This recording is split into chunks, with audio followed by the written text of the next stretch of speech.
श्री गोपाळ कृष्ण भगवान की जय। लीळा नंबर 336। सादाचा दवना स्वीकार। एलायसा स्थानाला गेली होती। स्थान झाल्यानंतर सर्वज्ञांची पूजा करण्यासाठी काही फुलं बघत होती, तेव्हा फुलं काही दिसेनात। दवना सुगंधित गवत दिसला। मग राखणदाराला म्हटले, मला थोडा दवना द्या।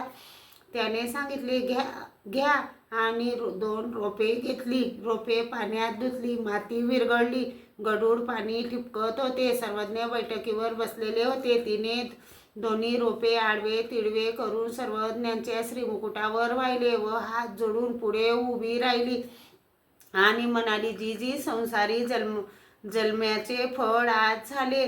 सर्वज्ञांनी विचारले, बाई ते कसे? सादाईसाने म्हटले, जी ते असे की आपले दर्शन झाले। सर्वज्ञ म्हणाले, असे होय। तेवढ्यात बाईसा आली आणि म्हणू लागली, अशी पूजा कोणी केली? श्रीमूर्तीवर दवण्याचा मुळांचे गढूळ पाणी पडत होते म्हणून बाईसा सादाला राग भरू लागली। सर्वज्ञांनी सांगितले, बाई हिच्यावर राग का भरता? पूजा कशी करावी याचे ज्ञान हिला नाही, ही वराडातली साधा। मग बाईसाने दवण्याची मुळे काढली व स्वच्छ धुवून चांगला दवना श्रीमुकुटावर वाहिला। श्री गोपाळ कृष्ण भगवान की जय।